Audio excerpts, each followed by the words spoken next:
لو يؤاخذ الله الناس بظلمهم ما ترك عليها من دابة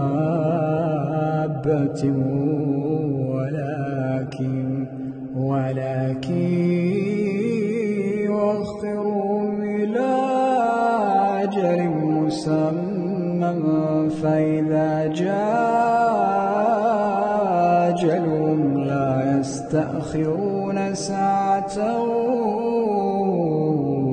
ولا يستقدمون.